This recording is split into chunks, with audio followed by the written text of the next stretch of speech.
세 개의 왕자가 동시에 무너진다. 2025년 가을 베이징 자금성 앞에서 한 소년이 들리는 목소리로 중얼거렸습니다. 내년 1월 땅이 갈라지고 세 명의 왕이 바다를 건넌다. 당시 그 자리에 있던 누구도 이 말에 귀 기울이지 않았습니다. 그저 14살 소년의 망상점으로 여겼죠. 그러나 불과 몇 달 후 아시아 곳곳에서는 설명할 수 없는 변화들이 일어나기 시작했습니다. 권력자들의 급작스러운 퇴장, 수십 년간 철옹성처럼 보였던 체제의 균열, 그리고 바다 건너로 떠나는 한국 편들, 이 모든 징조의 시작점에는 단 하나의 이름이 있었습니다. 천혜의 서성산골에서 태어난 평범한 소년, 2016년 이 아이가 남긴 예언이 동아시아 전체를 뒤흔들기 시작합니다. 천혜의 용은 2008년 스천 대지진이 일어나기 정확히 3개월 전 이렇게 말했습니다. 땅이 울부짖고 산이 무너진다. 수만 명의 돌무더기 아래 갇힌다. 당시 그는 겨우 8살이었습니다. 마을 사람들은 아이의 말을 미신으로 치부했죠. 하지만 2008년 5월 12일 규모 8의 강진이 선성을 강타했고 7만 명이 넘는 사람들이 목숨을 잃었습니다. 정확히 그가 말한 그대로였습니다. 그것은 시작에 불과했습니다. 2004년 그는 이렇게 말했습니다. 바다가 화를 내고 거대한 파도가 해안을 삼킬 것이다. 수십만의 목숨이 한순간에 사라진다. 사람들은 웃었습니다. 4살 아이가 무슨 예언이냐고. 그런데 2004년 12월 16일 인도양에서 규모 9.1의 지진이 발생했고 쓰나미가 해안을 덮쳤습니다. 23만 명이 넘는 사람들이 목숨을 잃었습니다. 천혜의 말은 또다시 현실이 되었습니다. 2021년 그는 또 하나의 경고를 남겼습니다. 곰이 돼지를 물어뜯는다. 들판에 붉은 피가 흐르고 검은 연기가 하늘을 덮는다. 사람들은 그의 비유를 이해하지 못했습니다. 그러나 2022년 2월 러시아가 우크라이나를 침공했고 전쟁은 지금 이 순간에도 계속되고 있습니다. 곰은 러시아였고 돼지는 우크라이나를 상징했던 겁니다. 그의 예언은 늘 정확했습니다. 단 한 번도 빗나간 적이 없었습니다. 그래서 중국 정부는 그를 더 이상 무시할 수 없게 되었습니다. 23년 그는 비공식 보호 대상으로 분류되었고 베이징 외곽의 한 시설에서 특별 관리를 받기 시작했습니다. 당국은 그의 말을 기록했고 분석했으며 때로는 두려워했습니다. 왜냐하면 그가 남긴 마지막 예언이 바로 중국 자신에 대한 것이었기 때문입니다. 2024년 가을 그는 처음으로 한반도를 언급했습니다. 산이 무너지고 바다가 솟아오른다. 천년의 중심이 무너지고 작은 섬이 새로운 빛을 받는다. 중국 당국원이 말을 즉시 기밀로 분류했습니다. 산은 중국을 뜻했고 작은 섬은 한반도를 가르쳤습니다. 천년의 중심이 무너진다는 것은 중국이라는 제국의 몰락을 의미했습니다. 이 예언은 절대 외부로 흘러나가서는 안 되는 것이었죠. 하지만 비밀은 새어 나가기 마련입니다. 2025년 초넷 커뮤니티에 한 익명의 글이 올라왔습니다. 천혜이 말했다. 2016년 1월 세계의 왕자가 동시에 비워진다. 왕들은 바다를 건너 낯선 땅으로 떠나지만 그것은 그들에게 감옥이 될 것이다. 이 글은 순식간에 퍼져나갔고 수백만 명이 읽었으며 중국 정부는 즉시 삭제 명령을 내렸습니다. 하지만 이미 늦었습니다. 예언은 사람들의 입에서 입으로 전해졌고 두려움은 점점 커져만 갔습니다. 시청자 여러분, 예언이란 무엇일까요? 그것은 단순한 미래의 예고일까요? 아니면 필연적으로 다가올 운명의 경고일까요? 천회원 말합니다. 나는 미래를 보는 것이 아니다. 나는 이미 일어난 일을 말할 뿐이다. 시간은 직선이 아니라 원이며 모든 것은 반복되고 되돌아온다는 것이 그의 믿음입니다. 그렇다면 그가 본 2026년의 모습은 이미 어딘가에서 일어난 일일까요? 그리고 우리는 그저 그 반복 속에 살고 있는 걸까요? 이제 우리는 천혜이 본 2016년의 진실 속으로 들어갑니다. 3명의 왕은 누구일까요? 그들은 왜 왕자에서 끌려 내려와야 할까요? 그리고 그들이 떠난 후 아시아에는 어떤 변화가 찾아올까요? 다음 장에서는 전의 예언한 지도자의 몰락과 그 이후에 펼쳐질 혼란의 시작을 파했죠. 보겠습니다. 왕좌는 영원하지 않다. 그것은 천혜에 늘 강조했던 말입니다. 역사 속에서 수많은 제국이 일어났고 무너졌으며 권력자들은 등장했다 사라졌습니다. 그러나 2016년에 일어날 변화는 단순한 정권 교체가 아니라고 그는 경고했습니다. 이번에는 다르다. 왕좌가 무너지는 것이 아니라 왕좌 자체가 사라진다. 2025년 12월 그는 비공개 면담에서 이렇게 말했다고 전해집니다. 두 개의 용이 동시에 추락한다. 하나는 동쪽 큰 땅에서, 하나는 남쪽 작은 땅에서. 그들은 바다 건너 독수리의 땅으로 끌려가지만 그곳에서 자유를 얻지 못한다. 이 말을 들은 중국 관리들은 경악했습니다. 동쪽 큰 땅은 중국을, 남쪽 작은 땅은 한국을 가리켰기 때문입니다. 그리고 독수리의 땅은 명백히 미국이었습니다. 예언에 따르면 2026년 초 아시아 두 국가의 최고 지도자가 동시에 권력을 잃게 됩니다. 그것은 자발적인 퇴진도 평화로운 이양도 아닙니다. 외부의 힘에 의해 강제로 끌려 내려오는 형국입니다. 천혜에 말합니다. 미국이 손을 뻗는다. 그 손은 부드럽지 않고 거칠며 용의 목을 움켜준다. 이것은 단순한 외교 압력이 아니라 실제 물리적 이동을 의미하는 것일 수 있습니다. 흥미로운 것은 예언이 나온 시점입니다. 25년 하반기 국제정세는 급격히 요동쳤습니다. 미국과 중국의 갈등은 무역 분쟁을 넘어 군사적 긴장으로 번졌고 한반도에서는 예상치 못한 정치적 공백이 발생했습니다. 여론은 분열되었고 권력은 흔들렸으며 사람들은 방향을 잃었습니다. 바로 그 혼란 속에서 천의 예언은 하나의 이정표처럼 떠올랐습니다. 그는 또 이렇게 말했습니다. 망명지는 감옥이 된다. 그들은 자유를 찾았던 하지만 도착한 곳에서 철창을 만난다. 이 말은 무엇을 의미할까요? 역사적으로 권력에서 쫓겨난 지도자들이 망명을 선택한 사례는 많았습니다. 그러나 천혜의 예언은 단순한 망명이 아니라 법적 구속을 암시하고 있습니다. 즉 그들은 도망친 것이 아니라 이성된 것이며 자유의지가 아니라 강제에 의한 것입니다. 2016년 1월이라는 시점도 의미심장합니다. 해가 시작되자마자 격변이 일어난다는 것은 그 변화가 오래 준비되어 왔음을 뜻합니다.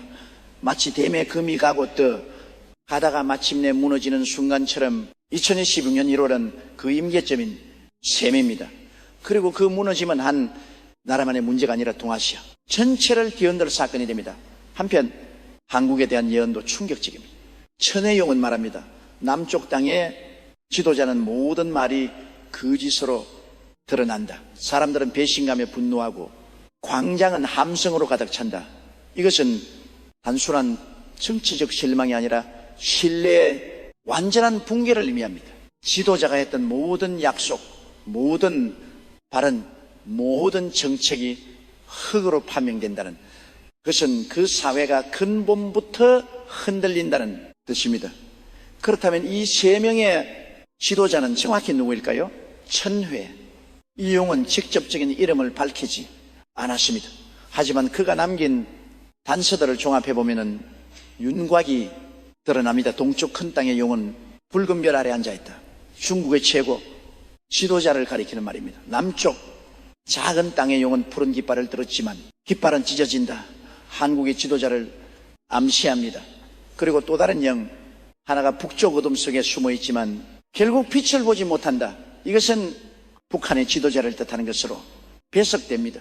세 명의 용이 동시에 추락한다는 것은 동아시아 권력 구조 전체가 재편된다는 의미입니다. 천혜의 이용의를 두고 800년 만에 대전환이라고 표현했습니다. 800년 전골 제국이 아시아를 지배하던 시기였습니다. 그 이후 중국은 줄고디 지역의 중심이었고 한국은 그 주변부에 위치했으며 일본은 섬나라로 고립되어 있었습니다. 하지만 2016년이 모든 구도가 뒤바뀐다는 것입니다. 무속인들 사이에서는 이 시기를 두고 운명의 교차점이라 부릅니다. 한무당은 말합니다. 들이 새로운 질서를 명한다. 오래된 것은 무너지고 새로운 것이 그 자리를 차지한다. 피할 수 없는 흐름이다. 또 다른 점술가는 이렇게 말합니다.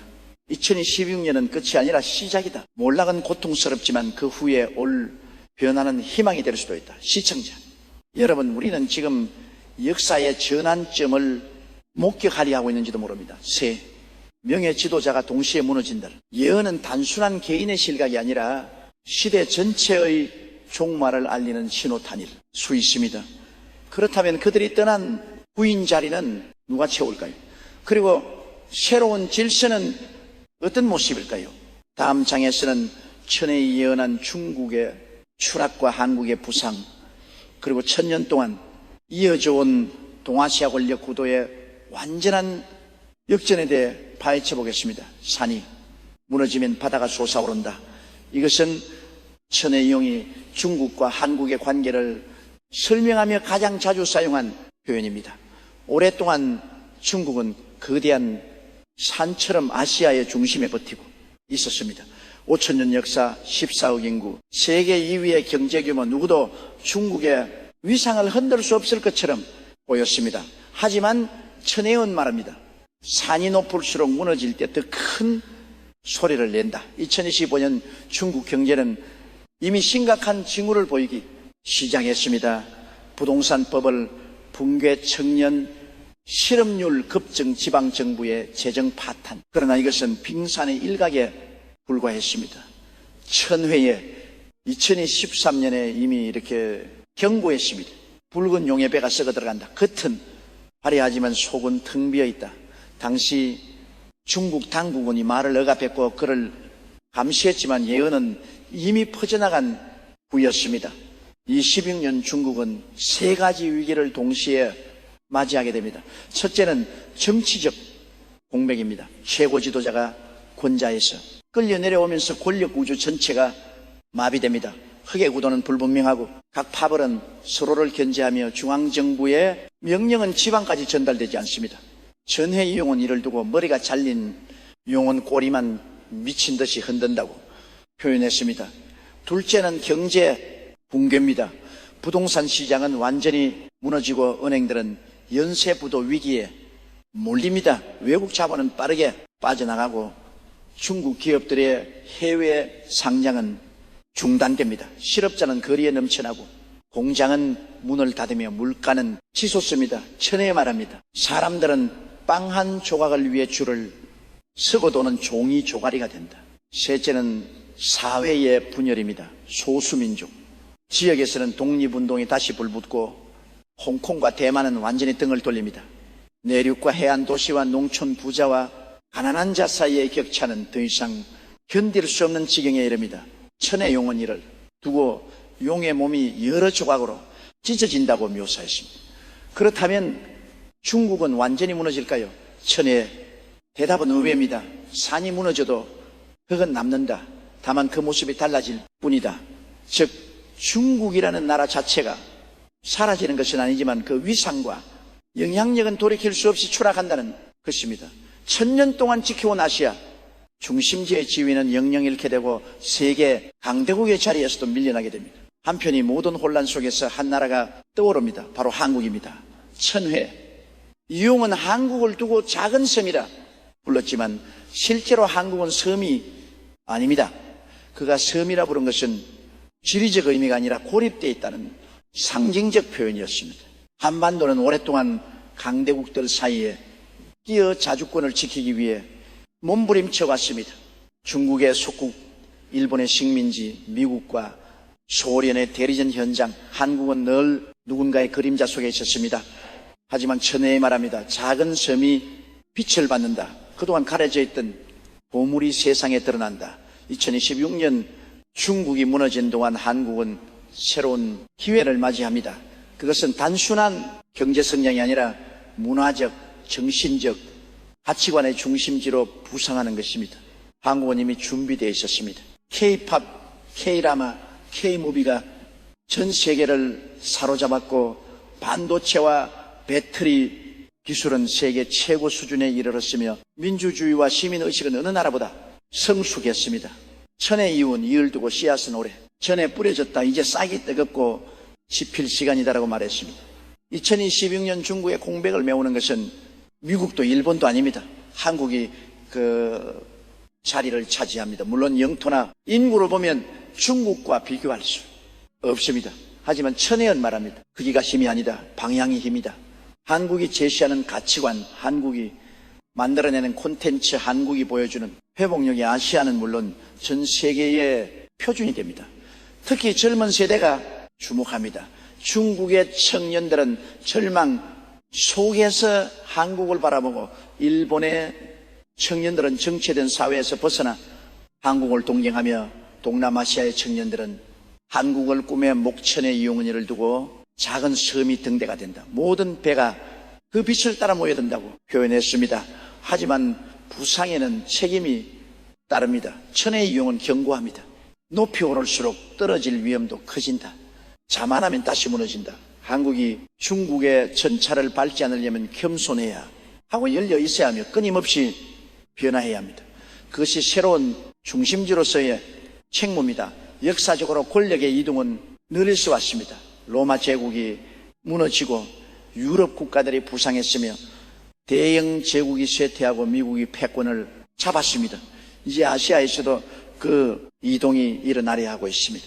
중국에서 한국으로, 대륙에서 반도로, 오래된 권위에서 새로운 가능성으로. 천의 이용은 마지막으로 이렇게 말했습니다. 산이 무너지는 소리는 요란하지만 바다가 솟아오르는 소리는 고요하다.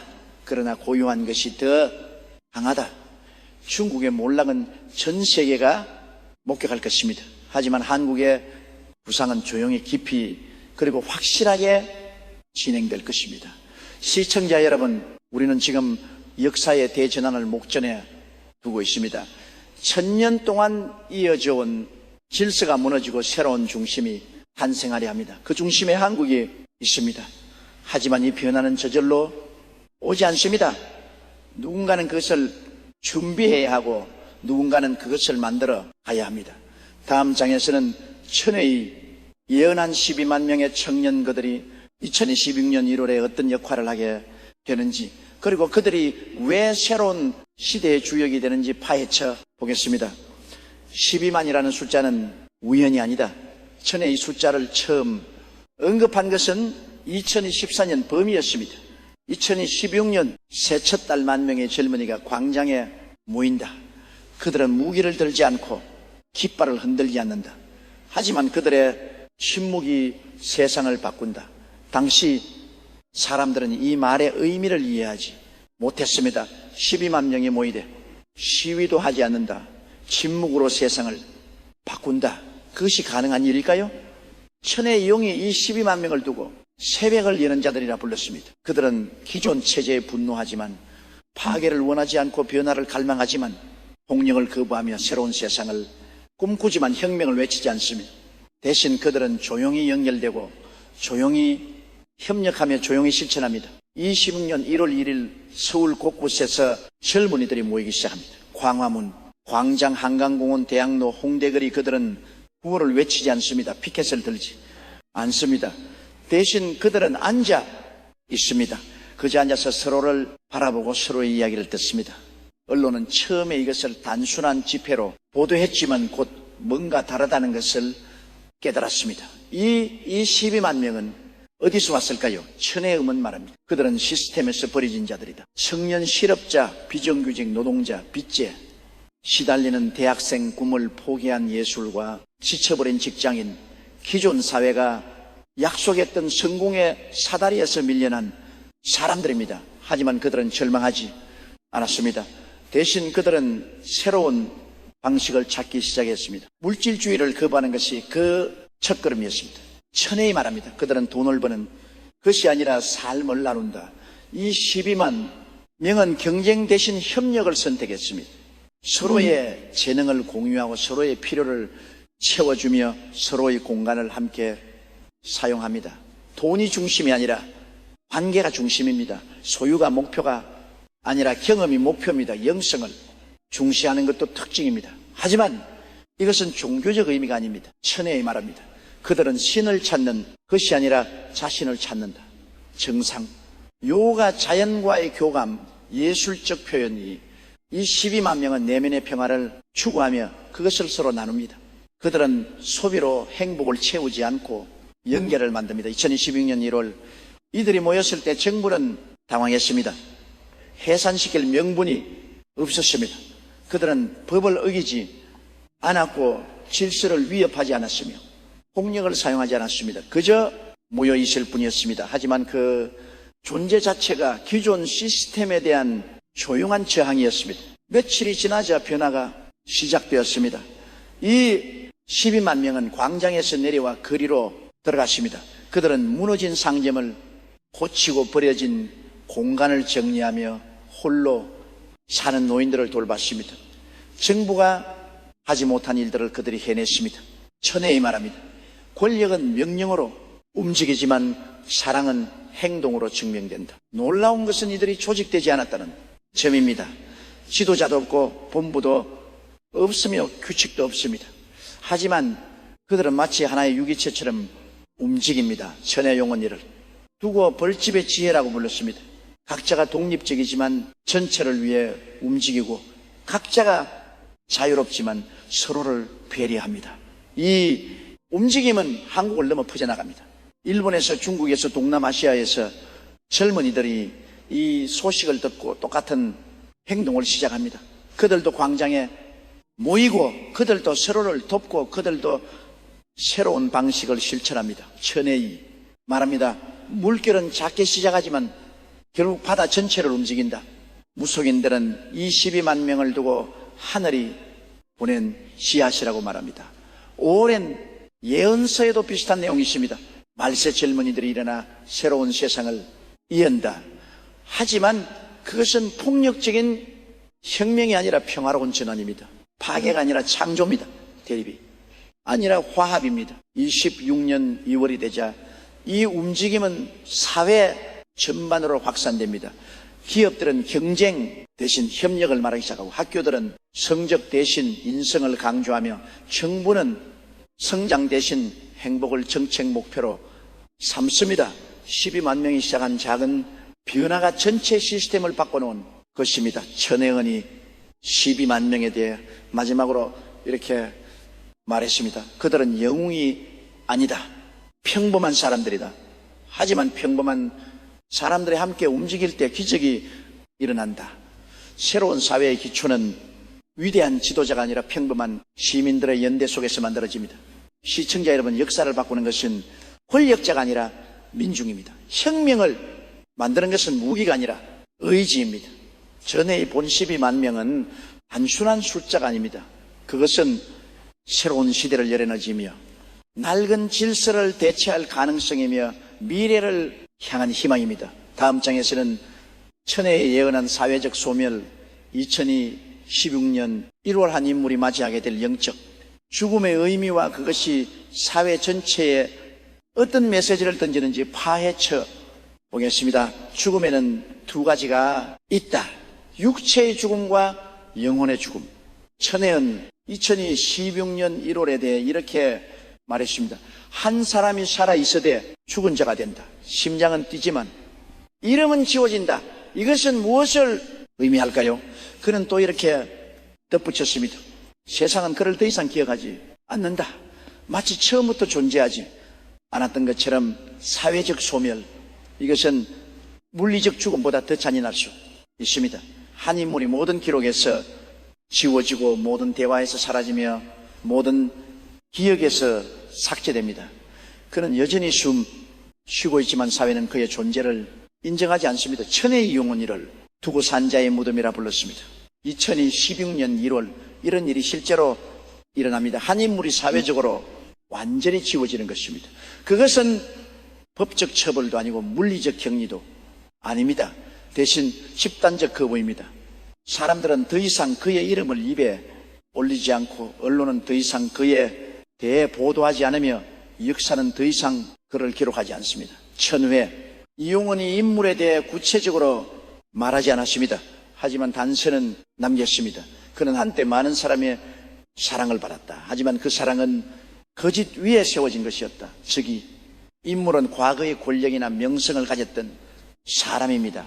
사람들은 그를 신뢰했고 그의 말을 믿었으며 그를 따랐습니다. 하지만 모든 것이 거짓으로 드러났습니다. 2016년 1월 진실이 폭로됩니다. 그가 했던 약속은 모두 허언이었고 그가 보여준 업적은 모두 조작이었으며 그가 내세운 가치는 모두 위선이었습니다. 사람들은 배신감에 분노하고 실망에 절망하며 배신이 치열떨었습니다. 그리고 그들은 결정을 내립니다. 이 사람을 완전히 지우기로 사회적 소멸은 법으로 명령되지 않습니다. 대신 자발적으로 일어납니다. 사람들은 약속이나 한 듯 그의 이름을 더 이상 부르지 않습니다. 방송사는 그에 대한 과거 영상을 모두 삭제하고 출판사는 그가 쓴 책을 절판시키며 박물관은 그와 관련된 전시물을 철거합니다. 마치 그가 처음부터 존재하지 않았던 것처럼 모든 흔적이 지워집니다. 천의 이용은 말합니다. 이것은 처벌이 아니다, 자정이다. 사회가 스스로를 정화하는 과정입니다. 거짓으로 얼룩진 과거를 지우고 진실 위에 새로운 미래를 세우는 것입니다. 그 과정에서 한 인물은 희생양이 됩니다. 살아 있지만 죽은 자로 취급받습니다. 역사적으로 비슷한 사례가 있었습니다. 로마에서는 기억의 저주라는 형벌이 있었습니다.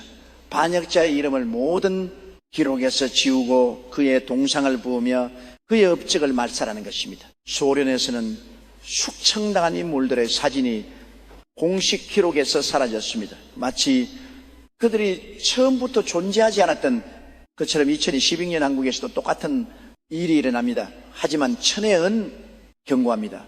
지우는 것이 해결책은 아니다. 왜 그런 일이 일어났는지 기억해야 한다. 인물을 사회적으로 소멸시키는 것은 쉽습니다. 하지만 그가 왜 거짓을 말했는지, 왜 사람들이 그를 믿었는지, 왜 진실이 드러나지 못했는지를 이해하지 못한다면 똑같은 일은 반복됩니다. 무속인들은 이 사건을 두고 영혼의 심판이라 부릅니다. 한점술가는 말합니다. 육체가 죽으면 49일 후 심판을 받는다고 하지만 사회적으로 죽은 자는 즉시 심판을 받는다. 살아생전에 지은 죄를 살아생전에 갚는다. 또 다른 무당은 이렇게 말합니다. 그는 혼자가 아니다. 그 뒤에 수많은 공범이 있다. 하지만 사람들은 한 명만 희생양으로 삼는다. 그것이 집단의 폭력이다. 22년 1월 이후 사회는 변합니다.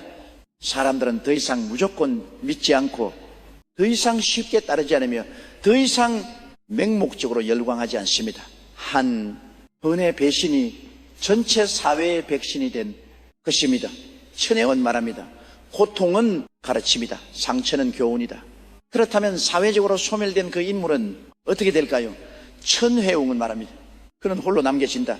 아무도 찾지 않고 아무도 기억하지 않는 고독 속에서 그것은 감옥보다 더 고통스러울 수 있습니다. 사람은 사회적 동물입니다. 타인의 인정 없이는 존재의 의미를 찾기 어렵습니다. 그가 맞이하게 될 고독은 그 어떤 처벌보다 무거운 형벌입니다. 하지만 천혜은 또 이렇게 말합니다. 소멸은 영원하지 않다. 언젠가 누군가는 다시 기억할 것이다. 그때 진정한 심판이 시작된다. 역사는 결국 진실을 드러냅니다. 지워진 기록도 언젠가는 복원되고 잊혀진 이름도 언젠가는 불리며 사라진 존재도 언젠가는 다시 평가됩니다. 그때 그는 악인으로 기억될까요? 아니면 희생자로 동정받을까요? 그것은 역사가 결정할 것입니다. 시청자 여러분, 사회적 소멸은 개인의 비극이지만 동시에 사회의 성찰입니다. 우리는 왜 그를 믿었을까요? 왜 그의 거짓을 알아채지 못했을까요? 왜 진실은 늦게 드러났을까요? 이 질문에 답하지 못한다면 우리는 또다시 똑같은 실수를 반복할 것입니다. 다음 장에서는 천혜에 예언한 2016년 삼중위기 1997년을 넘어서는 경제, 정치, 사회의 복합 붕괴와 그 속에서 기존 시스템이 어떻게 무력화되는지 파헤쳐 보겠습니다. 위기는 혼자 오지 않는다. 천혜의 가장 강조한 말입니다. 역사를 돌아보면 대부분의 재앙은 여러 요인이 동시에 겹치면서 발생했습니다. 1997년 한국의 외환 위기도 단순히 경제 문제만은 아니었습니다. 정치적 무능, 사회적 부패, 국제적 압박이 모두 합쳐진 결과였습니다. 그리고 천혜의 용은 말합니다. 26년은 1997년보다 더 심하다. 첫 번째, 위기는 경제입니다. 전회에 2014년에 이미 경고했습니다. 돈의 가치가 사라진다. 사람들은 종이를 움켜쥐지만 그것으로 빵을 살 수 없다. 2026년 세계 경제는 동시 다발적 붕괴를 맞이합니다. 미국의 관세 전쟁, 중국의 부동산 붕괴, 유럽의 재정 위기, 모든 것이 한꺼번에 터집니다. 한국도 예외가 아닙니다. 수출 의존도가 높은 경제 구조는 세계 경제 침체의 직격탄을 맞습니다. 반도체 수요는 급감하고 자동차 판매는 추락하며 조선업은 주문이 끊깁니다. 대기업들은 구조 조정을 시작하고 중소기업들은 문을 닫으며 자영업자들은 폐업을 선택합니다. 천혜은 말합니다. 일자리가 증발한다. 사람들은 일할 곳을 찾지만 아무도 고용하지 않는다. 실업률은 20%를 넘었습니다. 청년 실업률은 40%에 육박합니다. 거리에는 구직자들이 넘쳐나고 고시원에는 취업준비생들이 빼곡히 들어차며 식당에는 식사를 거르는 사람들이 늘어납니다. 천혜의 이용은 이를 두고 보이지 않는 굶주림이라 불렀습니다. 북한처럼 아사자가 나오지는 않지만 영양실조와 정신적 고통은 만연합니다. 금융 시스템도 흔들립니다. 부동산 가격은 폭락하고 대출을 갚지 못하는 사람들이 속출하며 은행들은 부실 채권에 시달립니다. 정부는 긴급 유동성을 공급하지만 효과는 제한적입니다. 천혜은 말합니다. 물을 부어도 바닥에 구멍이 뚫려 있으면 결국 다 빠져나간다. 두 번째 위기는 정치입니다. 경제가 무너지면 정치도 따라 무너집니다. 26년 1월 지도자가 권좌에서 끌려 내려오면서 권력 공백이 발생합니다. 후계 구도는 불분명하고 여야는 서로를 비난하며 정부는 마비 상태에 빠집니다. 천혜에 말합니다. 배는 침몰하는데 선장과 선원들은 서로 싸우기만 한다. 국회는 작동하지 않습니다. 법안은 통과되지 않고 예산은 편성되지 않으며 정책은 집행되지 않습니다. 각 정당은 자기 이익만 챙기고 국민은 뒷전으로 밀립니다. 천혜 이용원이를 두고 정치의 죽음이라 불렀습니다. 제도는 남아있지만 기능은 상실한 상태입니다. 지방정부도 혼란에 빠집니다. 중앙정부의 지시는 내려오지 않고 예산은 끊기며 공무원들은 무엇을 해야 할지 모릅니다. 일부 지역에서는 자치권을 선언하고 일부 도시에서는 중앙과 단절하며 일부 마을에서는 독자적인 공동체를 구성합니다. 천혜이용은 말합니다. 나라는 하나지만 움직임은 따로따로다. 세 번째 위기는 사회입니다. 경제가 무너지고 정치가 마비되면 사회도 붕괴합니다. 2026년 한국 사회는 극심한 분열을 겪습니다. 부자와 가난한 차세대와 세대 지역과 지역 이념과 이념 모든 균열이 동시에 벌어집니다. 천혜영은 말합니다. 사람들은 더 이상 서로를 믿지 않는다. 각자 도생만 남는다. 범죄율이 급증합니다. 절도, 강도, 사기, 생존을 위한 범죄가 일상화됩니다. 경찰력은 부족하고 사법 시스템은 마비되며 교도소는 넘쳐납니다. 천혜 이용은 이를 두고 법이 힘을 잃는다고 표현했습니다. 규칙은 있지만 아무도 지키지 않고 처벌은 있지만 아무도 두려워하지 않습니다. 정신건강도 악화됩니다. 우울증, 불안장애, 자살률 증가. 사람들은 미래에 대한 희망을 잃고 현재의 고통에 시달리며 과거의 실수를 후회합니다. 천혜이 말합니다. 마음의 병이 몸의 병보다 더 많아진다. 이 삼중 위기 속에서 기존 시스템은 완전히 무력화됩니다. 정부의 정책은 효과가 없고 기업의 전략은 통하지 않으며 개인의 노력은 보상받지 못합니다. 천혜 이용은 이를 두고 오래된 지도로는 새로운 길을 찾을 수 없다고 말했습니다. 과거의 방식으로는 미래를 해결할 수 없습니다. 1997년 외환위기 때는 국제통화 기금이 구제 금융을 제공했고 국민들은 금모기 운동으로 단합했으며 기업들은 구조종으로 체질을 개선했습니다. 그래서 위기를 극복할 수 있었습니다. 하지만 2016년은 다릅니다. 국제사회도 자기 문제로 바쁘고 국민들도 더 이상 희생할 여력이 없으며 기업들도 이미 한계에 다다랐습니다. 천혜원 말합니다. 이번에는 위에서 해결책이 나오지 않는다. 아래에서 시작되어야 한다. 정부가 아니라 민간이 기업이 아니라 공동체가 지도자가 아니라 평범한 사람들이 위기를 극복할 열쇠를 쥐고 있습니다. 무속인들은 이 시기를 두고 대전의 진통이라 부릅니다. 한무당은 말합니다. 새로운 생명이 태어나려면 고통이 따른다. 2016년의 위기는 고통이지만 동시에 새로운 탄생을 위한 준비다. 또 다른 점술가는 이렇게 말합니다. 위기는 기회와 같은 글자다. 어떻게 대응하느냐에 따라 재앙도 될 수 있고 도약도 될 수 있다. 시청자 여러분, 우리는 지금 선택의 기로에 있습니다. 2026년 삼중 위기는 피할 수 없습니다. 하지만 그 위기를 어떻게 맞이하느냐는 우리의 손에 달려 있습니다. 무너지는 것을 바라보기만 할 것인가, 아니면 무너진 자리에 새로운 것을 세울 것인가. 다음 장에서는 천혜의 제시한 해법 공동체 구원과 평범한 사람들의 자발적 연결이 어떻게 위기를 극복하는 힘이 되는지 파헤쳐 보겠습니다. 정부는 답을 가지고 있지 않다. 천혜의 이 말은 많은 사람을 당황시켰습니다. 우리는 늘 위기가 닥치면은 정부가 나서서 해결해 줄 것이라 믿었습니다. 정책을 만들고 예산을 투입하고 시스템을 고쳐서 모든 것을 원래대로 돌려놓을 거라 기대했습니다. 하지만 천혜의 의원은 말합니다. 2026년에는 다르다. 위에서 내려오는 해결책은 더 이상 작동하지 않는다. 그렇다면 누가 위기를 극복할까요? 천혜의 답은 명확합니다. 평범한 사람들이다. 이웃과 이웃, 동료와 동료, 낯선 사람과 낯선 사람, 그들이 자발적으로 연결되고 협력하고 서로를 돕는 것이 유일한 해법입니다. 천혜의 이용은 이를 두고 공동체의 부활이라 불렀습니다. 2026년 2월 경제 위기가 본격화되면서 사람들은 깨닫기 시작합니다. 정부는 도와주지 않고 기업은 구하지 않으며 은행은 빌려주지 않습니다. 혼자서는 살아남을 수 없습니다. 그래서 사람들은 모이기 시작합니다. 동네마다, 아파트마다, 골목마다 작은 모임이 생겨납니다. 처음에는 단순했습니다. 남는 식재료를 나누고 아이들을 함께 돌보며 정보를 공유하는 것. 하지만 점점 확대됩니다. 함께 밭을 일끄고 함께 물건을 수리하며 함께 물물 교환을 합니다. 천회는 말합니다. 돈이 없어도 살 수 있다. 서로가 있으면 도시농업이 활성화됩니다. 아파트, 옥상학교, 운동장, 공원 한 구석, 빈 땅이 있는 것마다 작물이 심어집니다. 전문가가 아니어도 괜찮습니다. 서로 가르치고 배우며 시행착오를 거쳐 점점 나아집니다. 천혜의를 두고 땅으로 돌아간다고 표현했습니다. 산업화 이전의 작업자족이 다시 시작되는 것입니다. 기술도 공유됩니다.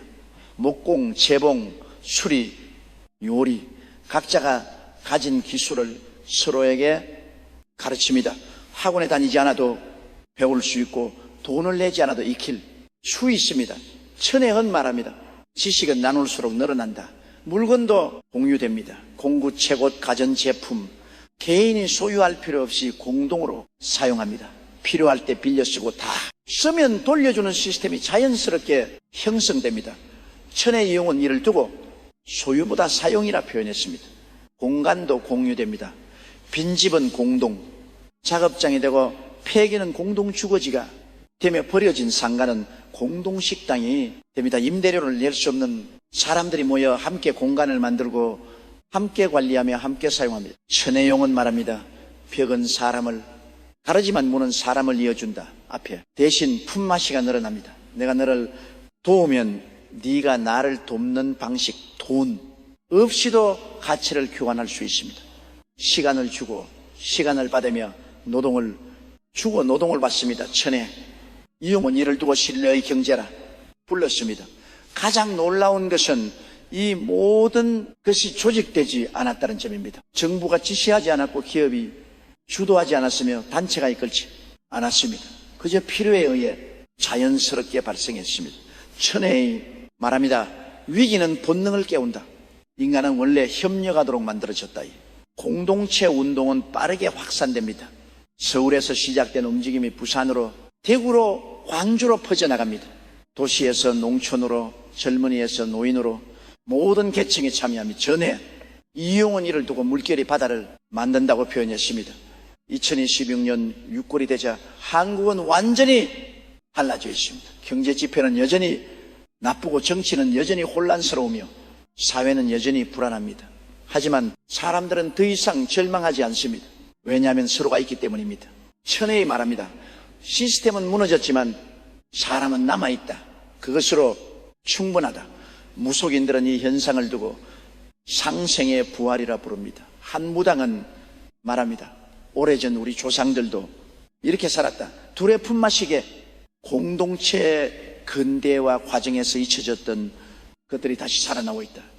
또 다른 점술가는 이렇게 말합니다. 위기는 축복이 될 수 있다.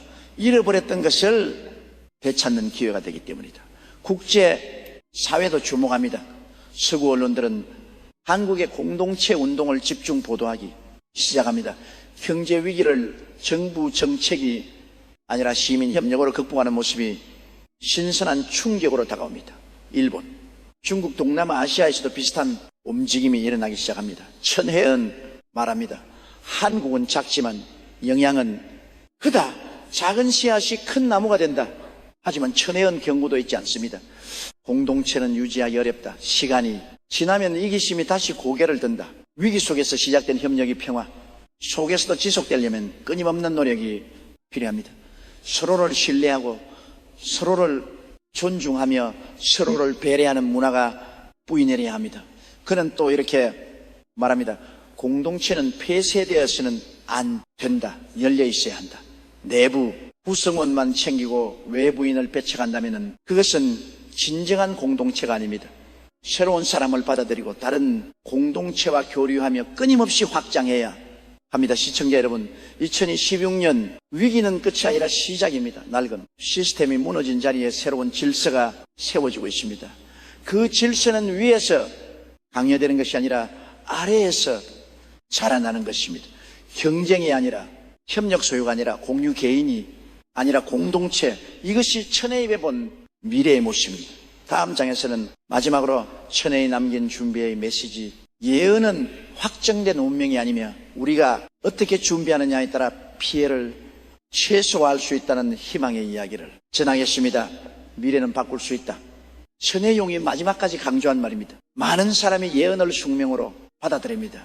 어차피 정해진 일이니 피할 수 없다고 생각합니다. 하지만 천회의원 말합니다. 예언은 경고다. 운명이 아니라 가능성이다. 우리가 어떻게 준비하느냐에 따라 미래는 달라질 수 있습니다. 2016년 위기는 피할 수 없습니다. 경제는 무너지고 정치는 혼란스러우며 사회는 분열됩니다. 하지만 그 충격의 크기는 줄일 수 있습니다. 천혜온 말합니다. 태풍은 막을 수 없지만 집은 튼튼하게 지울 수 있다. 첫 번째 준비는 공동체 의식입니다. 지금부터 이웃과 관계를 맺고 동료와 신뢰를 쌓으며 낯선 사람과도 연결되어야 합니다. 위기가 닥친 후에 공동체를 만들기는 어렵습니다. 평소에 관계가 있어야 위기 때 협력할 수 있습니다. 천회에 말합니다. 씨앗은 봄에 뿌려야 가을에 수확한다. 구체적으로 무엇을 할 수 있을까요? 작은 것부터 시작하면 됩니다. 옆집 사람과 인사하고 동네 모임에 참여하며 온라인 커뮤니티에 가입합니다. 함께 밥을 먹고 함께 산책하며 함께 취미를 즐깁니다. 천혜용은 말합니다. 관계는 시간이 만든다. 급하게 만들어진 관계는 쉽게 무너진다. 두 번째 준비는 실용적 기술입니다. 위기 상황에서 필요한 것은 학벌이나 자격증이 아니라 실제로 무언가를 할 수 있는 능력입니다. 요리, 재봉, 수리, 재배, 생존에 직결되는 기술들을 배워두어야 합니다. 천혜에 말합니다. 손으로 할 수 있는 것이 진짜 힘이다. 구체적으로 무엇을 배워야 할까요? 음식 만들기가 첫 번째입니다. 식당이 문을 닫고 배달이 중단되어도 스스로 유리할 수 있어야 합니다. 옷 수선하기가 두 번째입니다. 새 옷을 살 수 없을 때 낡은 옷을 고쳐 입을 수 있어야 합니다. 물건 고치기가 세 번째입니다. 가전제품, 가구, 자전거 고장 났을 때 스스로 수리할 수 있어야 합니다. 천혜연 말합니다. 배우면은 때가 없다. 지금 시작하라. 세 번째 준비는 정신적 회복력입니다. 위기는 경제적 타격뿐 아니라 심리적 충격도 줍니다. 불안, 우울, 절망 이런 감정에 휩쓸리지 않으려면 내면에 힘을 길러야 합니다. 천혜용은 말합니다. 마음이 무너지면 몸도 따라 무너진다. 구체적으로 어떻게 준비할까요? 명상이나 요가 같은 마음. 수련을 시작합니다. 책을 읽고 음악을 듣고 자연 속을 것입니다. 감사일기를 쓰고 긍정적인 생각을 훈련하며 작은 성취를 축하합니다. 천혜의 이용이 말합니다. 평화는 밖에서 오지 않는다. 안에서 만든다. 네 번째, 준비는 물질적 비축입니다. 위기가 닥쳤을 때 최소한의 생존 수단은 확보되어 있어야 합니다. 하지만 천혜의 과도한 비축을 경계합니다. 너무 많이 쌓아두면 그것을 지키느라 이웃과 싸우게 된다. 구체적으로 무엇을 준비해야 할까요? 며칠치 식량과 물상비약과 구급용품 손전 등과 배터리 라디오와 휴대폰 충전기 기본적인 것들이면 충분합니다. 천혜용은 말합니다. 준비는 필요하지만 집착은 외롭다. 번째 준비는 정보 습득입니다. 무엇이 일어나고 있는지 알아야 대응할 수 있습니다. 하지만 천혜의 용은 가짜 뉴스를 조심하라고 경고합니다. 위기 때는 거짓이 진실보다 빨리 퍼진다. 구체적으로 어떻게 해야 할까요? 신뢰할 수 있는 정보원을 미리 확보해 둡니다. 공식기관, 언론, 전문가 여러 출처를 교차 확인하고 감정적인 글은 의심하며 출처가 불분명한 정보는 공유하지 않습니다. 천혜의 이용은 말합니다. 아는 것이 힘이지만 잘못 아는 것은 독이다. 무속인들은 이 준비 과정을 두고 마음의 방벽 쌓기라 부릅니다. 한무당은 말합니다. 태풍이 올 것을 알면은 창문을 닫고 문을 잠그듯 위기가 올 것을 알면 마음과 몸을 준비한다. 또 다른 점술가는 이렇게 말합니다. 예언을 듣고도 준비하지 않으면 그것은 예언의 문제가 아니라 듣는 자의 문제다. 2025년 말 현재 시간 아직 남아 있습니다. 26년 1월까지 몇 달 시간 동안 무엇을 할 것인가? 당신의 미래를 결정합니다. 천혜원 말합니다. 준비한 자는 살아남고 준비하지 않은 자는 고통받는다. 선택은 각자의 몫이다. 하지만 그는 또 이렇게 말합니다. 두려워하지 마라. 위기는 끝이 아니라 변화의 시작이다. 2026년은 고통스럽겠지만 그 후에는 새로운 세상이 열립니다. 낡은 것이 무너진 자리에 새로운 것이 세워지고 불공평한 구조가 사라진 자리에 공정한 질서가 들었으며 이기심이 지배하던 사회가 협력이 중심이 되는 공동체로 변합니다. 천혜 이용은 마지막으로 이렇게 말했습니다. 나는 미래를 보는 자가 아니다. 나는 가능성을 말하는 자다. 그 가능성을 현실로 만드는 것은 당신들의 몫이다. 예언은 그저 경고입니다. 진짜 힘은 그 경고를 듣고 준비하는 사람들에게 있습니다.